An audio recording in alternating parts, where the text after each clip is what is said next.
Before performing endovenous thermal ablation, the skin and surrounding tissues are numbed.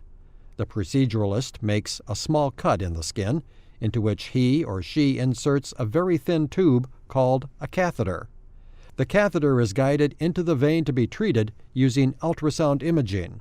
The proceduralist applies radiofrequency or laser energy to the enlarged vein through the catheter's tip.